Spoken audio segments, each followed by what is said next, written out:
जादूगर का नाम। एक समय की बात है कि एक राजा के राज्य में एक गरीब आदमी रहता था। उसकी अपनी एक छोटी चक्की थी। किसी तरह आटा पीसकर वह अपना काम चलाता था। उसकी एक लड़की थी, वह बहुत ही सुंदर थी। यह लड़की जितनी सुंदर थी उतनी ही समझदार और होशियार भी थी। वह काम काज में अपने पिता का हाथ बटाती थी। चक्की वाले को उससे बड़ी मदद मिलती थी। वह रात दिन अपनी लड़की के गुण गाया करता था। कोई भी मिलता था तो वह उससे अपनी बेटी की तारीफ किए बिना नहीं रहता था। एक दिन ऐसा हा कि चक्की वाले को किसी काम से महल में जाना पड़ा। जब वह अपना काम खत्म करके महल से लौट रहा था तो अचानक इधर से राजा आ निकला। राजा चक्की वाले को जानता था। उसने वैसे ही उससे पूछ लिया, कहो भाई, क्या हाल है? आजकल तुम्हारा काम कैसे चल रहा है? चक्की वाले ने आदर से रुककर कहा, सरकार, सब आपकी कृपा है। किसी तरह गुजर हो रही है। वैसे मुझे किसी बात की फिक्र नहीं है। मेरी बेटी सारा काम संभाल लेती है। राजा बोला, अच्छा, तब तो बड़ी खुशी की बात है। इस पर चक्की वाला राजा के सामने जरा डील मारते हुए बोला, जी हाँ, ऐसी लड़की आपने देखी नहीं होगी। कम से कम इस शहर में तो ऐसी समझदार लड़की कहीं नहीं मिलेगी। बड़ी होशियार है, उसे कई तरह के काम आते हैं। राजा बोला, अच्छा, उसे कौन कौन से काम आते हैं? चक्की वाला बोला, अरे हजूर, यह पूछिए कि उसे कौन सा काम नहीं आता। अब देखिए ना, आपके महल के गोदामों में यह जो रुई रखी हुई है, मेरी बेटी चाहे तो इसे काटकर सोना बना सकती है। राजा ने आश्चर्य से कहा, अच्छा, ऐसी बात है। तब तो तुम ऐसा करना, जरा उसको जल्दी ही हमारे महल में भेज देना। मैं देखना चाहता हूँ कि वो रुई को काटकर सोना कैसे बनाती है। राजा सोने का बहुत शौकीन था। उसे रात दिन सोना बटोरने की फिक्र रहती थी। वो मन ही मन बड़ा खुश हुआ कि चलो इस तरह सारी रुई सोने में बदल जाएगी। जब राजा चला गया तो चक्की वाले को अपनी गलती मालूम हुई। वो पछताने लगा कि मैंने राजा के सामने इस तरह बड़ा चढ़ाकर बातें क्यों की। लेकिन अब क्या हो सकता था? वह राजा को यह नहीं कह सकता था कि उसने झूठ बोला था। वो चुपचाप घर पहुंचा। घर जाकर उसने अपनी लड़की से कहा, बेटी, तुम्हारी होशियारी और समझदारी की खबर राजा तक पहुंच चुकी है। वे तुमसे मिलना चाहते हैं। जल्दी तैयारी हो जाओ, तुम्हें इसी समय मेरे साथ महल में चलना है। यह सुनकर लड़की बड़ी खुश हुई। थोड़ी देर में वह सज धज कर महल में जाने के लिए तैयार हो गई।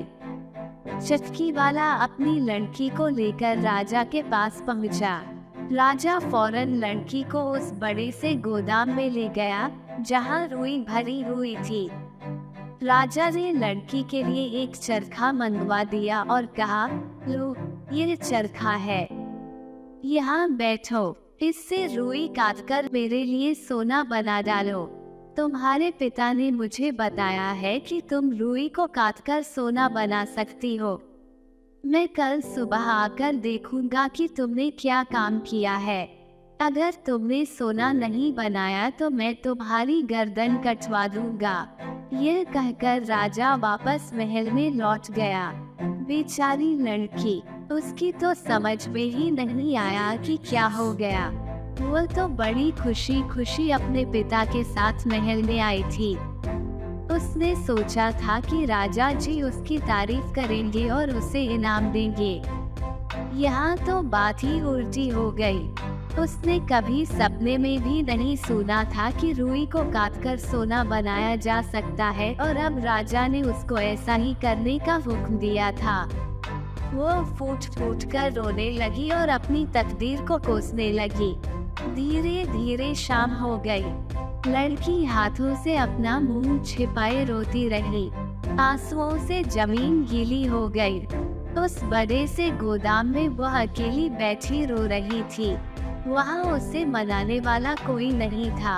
अचानक थोड़ी देर बाद गोदाम का दरवाजा कुछ चरमराया। लड़की ने आवाज सुनकर सिर उठाया तो देखा कि एक दुबला पतला नाटा और बहुत भद्दा सा बूढ़ा लंगड़ाता हुआ उसकी ओर आ रहा है। लड़की ने समझा कि राजा का कोई बूढ़ा नौकर है और उसे रोते हुए देखकर उसे मनाने के लिए यहाँ आ गया है। बूढ़े ने पास आकर कहा, बेटी तुम क्यों रो रही हो? इस तरह रो रो कर तो तुम अपनी आंखें ही फोड़ लोगी। मुझे बताओ क्या बात है, मैं तुम्हारी मदद करूंगा। लड़की सिसकते हुए बोली, बाबा क्या बताऊं, मेरी तो तकदीर ही फूट गई। राजा ने कहा है कि मैं इस सारी रुई को काटकर इसका सोना बना दूं। अगर कल सुबह तक मैंने यह काम खत्म नहीं किया तो वह मेरा सिर कटवा देगा। मेरी समझ में नहीं आ रहा है कि मैं कैसे यह काम करूं। उद्धरण चिन्ह। बूढ़े ने मुस्कुराते हुए कहा, तो तुम घबराती क्यों हो? मैंने कहा ना कि मैं तुम्हारी मदद करूंगा। अब बताओ, मैं अगर तुम्हारा काम कर दूं तो तुम मुझे क्या दोगी? लड़की बोली, अगर तुम मेरे लिए यह काम कर दो तो मैं तुम्हें अपना यह सोने का हार दे दूंगी। वो नाटा बूढ़ा राजी हो गया और चरखे के पास बैठकर रुई काटने लगा। भन भन की आवाज होने लगी और उसकी उंगलियों में से चमचमाते हुए सोने के धागे निकलने लगे। देखते ही देखते वहाँ सोने के धागों का ढेर लग गया। सवेरा होने से पहले ही बूढ़ा सारी रुई काट चुका था। फिर वह अपना इनाम लेकर वहाँ से चुपचाप चला गया। जब सवेरा हुआ तो राजा वहां आ पहुंचा। गोदाम में पैर रखते ही राजा की आंखें आश्चर्य से फटी रह गईं। उसने देखा कि लड़की ने सारी रुई काट डाली है और वहां सोने के धागों का ढेर लगा है। राजा को अपनी आंखों पर विश्वास नहीं हो रहा था। उसने देखा तो सचमुच सोने के धागे थे। राजा बड़ा खुश हुआ, लेकिन साथ ही उसके मन में लालच हो आया। वो लड़की को रुई के दूसरे गोदाम में ले गया और वहां उसे बंद करते हुए बोला, तुम यहाँ बैठो, तुम्हारे खाने पीने के लिए